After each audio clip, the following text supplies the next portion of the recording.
Welcome to S9 TV. ముందుగా headlines చూద్దాం.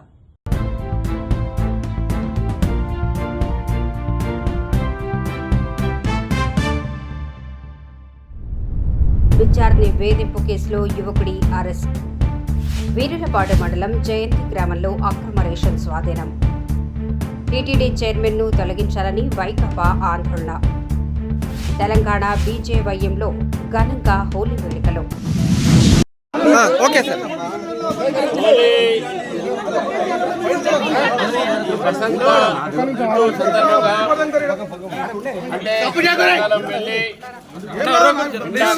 వేస్తున్నటువంటి యొక్క సమయంలో ఈ యొక్క సమయంలో హోలీ అనేది యావత్ భారతదేశంలో చాలా ఉత్సాహంగా ఆడుకునే పండుగ ఇది. హోలికని తగలబెట్టినటువంటి ఒక సందర్భంగా, అంటే ప్రహ్లాదుడు ఒక కథలో హోలికని ఏదైతే ఈ విధంగా అంతం చేసి భస్మం చేయడం జరిగిందో, ఆ ఒక్క తర్వాత ఈ యొక్క సంతోషంతో చెడుని అంతం చేసినటువంటి యొక్క నేపథ్యంలో ఈ యొక్క పండుగ జరుపుకుంటాం. ఈ యొక్క పండుగ నాడు కులానికి మతానికి అన్నిటికీ అతీతంగా పెద్దలు చిల్లలు అందరూ కూడా కలిసి ఈ హోలీ పండుగ ఆడుకునేటటువంటి పండుగ ఇది. హైదరాబాద్లో కూడా, తెలంగాణ కూడా అదే విధంగా అదే ఉత్సాహంతో ఈరోజు హోలీ ఆడుతూ ఉన్నారు. మరి హోలీ సందర్భంగా భారతీయ జనతా పార్టీ తరఫు నుంచి తెలంగాణ ప్రజలకు నేను హోలీ శుభాకాంక్షలు తెలియజేస్తూ, మరి చాలా రెస్పాన్సిబుల్గా కెమికల్స్ లేకుండా మంచి రంగులతోని మీరు ఆడి పర్యావరణం కూడా రక్షించాల్సిందిగా ఈరోజు కోరుతూ మరొకసారి నా తరఫు నుంచి, భారతీయ జనతా పార్టీ తరఫు నుంచి నేను హోలీ శుభాకాంక్షలు తెలియజేస్తున్నాను. నిన్న రాత్రి వీర్లపాడు మండలం జయంతి గ్రామంలో ఆకస్మిక తనిఖీల్లో భాగంగా కాజా సత్యనారాయణ సంబంధించిన షెడ్లో 295 బస్తాల రేషన్ బియ్యాన్ని కొట్టుకోవడం జరిగింది. అలాగే 8 వెహికల్స్ని సీజ్ చేయడం జరిగింది. 295 బస్తాలకు గాను 147.5 క్వింటాలను స్వాధీనం చేసుకొని కంచిచర్ల MLS పాయింట్కు తరలించడం జరుగుతుంది. అలాగే ఈ కేసులో కాజా సత్యనారాయణ పైన 6A కేసును నమోదు చేయడం జరిగింది. ఈ 8 వెహికల్స్ను వీర్లపాడు పోలీస్ స్టేషన్కు తరలించడం జరుగుతుంది. బాధ్యులపైన కఠిన చర్యలు తీసుకోవడం జరుగుతుంది. 26 ఫిబ్రవరి రోజు మనకు విక్టిమ్ వాళ్ళ మదర్ కంప్లైంట్ చేయడం జరిగింది. కంప్లైంట్లో ఏం చెప్పారంటే, వాళ్ళ daughter 3rd year BTech student, అదే కాలేజ్ చెందిన ఇంకో అబ్బాయి ఆశీష్ అనే అబ్బాయి 3rd ఇయర్, అతను కూడా కానీ డిఫరెంట్ బ్రాంచ్. 2024 ఎండింగ్లో వీళ్ళిద్దరికి ఇన్స్టాగ్రామ్లో పరిచయం జరిగింది. ఇన్స్టాగ్రామ్లో పరిచయం అయిన తర్వాత ఇతను లవ్ ప్రపోజ్ చేశాడు. తర్వాత ఈమెని బలవంతంగా అత్యాచారం చేసిండు కొన్నిసార్లు కాలేజ్లో అండ్ బయట.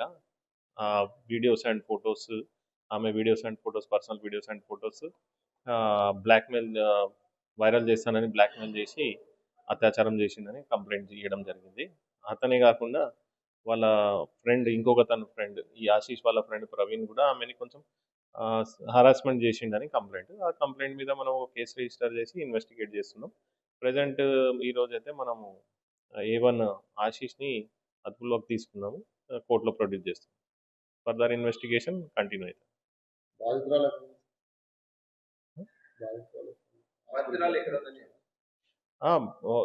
ప్రజెంట్ అయితే ఆమె వాళ్ళ ఇంట్లోనే ఉంది. మెడికల్ అయిపోయిందండి. మెడికల్ అంటే రీసెంట్లీ మన దగ్గర కంప్లైంట్ రాకముందు ఆ అమ్మాయి సూసైడ్ అటెంప్ట్ చేసింది. అప్పుడు వాళ్ళ మదర్కి తెలిసింది. అప్పుడు వాళ్ళ మదర్ అడిగితే ఇవన్నీ విషయాలు బయటకు పడినాయి. పవిత్ర పుణ్యక్షేత్రం, ప్రపంచంలోనే అత్యంత పవిత్రమైనటువంటి తిరుమల తిరుపతి దేవస్థానం చైర్మన్గా ఉన్నటువంటి బిఆర్ నాయుడు గారు, ఆయన చైర్మన్ అయినప్పటి నుంచి తిరుమలలో అనేక అపవిత్రాలు, అపచారాలు జరుగుతున్నప్పటికీ కూడా కూటమి ప్రభుత్వం ఆయన పట్ల ఏమాత్రం కూడా చర్యలు తీసుకోకపోవడం చాలా బాధాకరమైనటువంటి విషయం.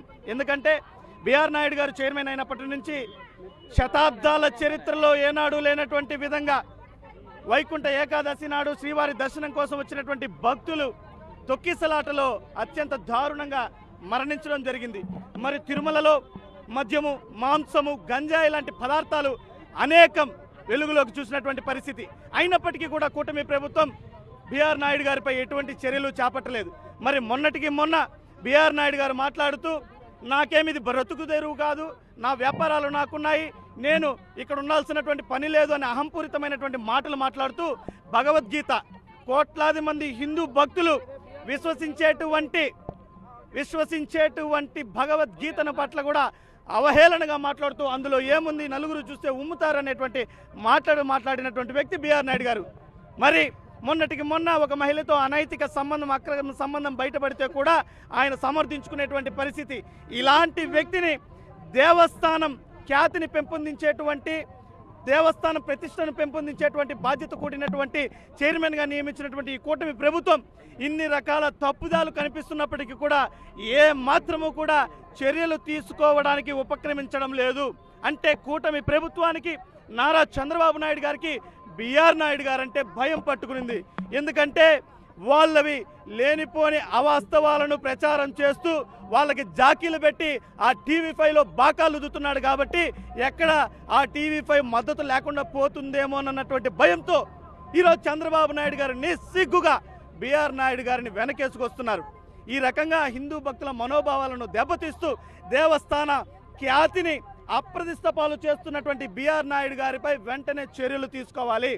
బేషరతుగా ఇలాంటి పనికి మాలిన సన్నాసిని చైర్మన్గా నియమించినందుకు చంద్రబాబు నాయుడు గారు, పవన్ కళ్యాణ్ గారు బహిరంగ క్షమాపణలు హిందూ భక్తులందరికీ కూడా చెప్పాలని చెప్పి మేము డిమాండ్ చేస్తూ ఖచ్చితంగా బిఆర్ నాయుడు గారు రాజీనామా చేసి తీరాల్సిందే. రాజీనామా చేసేంత వరకు కూడా మేము పోరాటాన్ని కొనసాగిస్తామని చెప్పి ఈ సందర్భంగా తెలియజేస్తున్నాం. ఇంతటితో వార్తలు సమాప్తం. మరిన్ని అప్డేట్స్ కోసం చూస్తూనే ఉండండి S9 TV న్యూస్.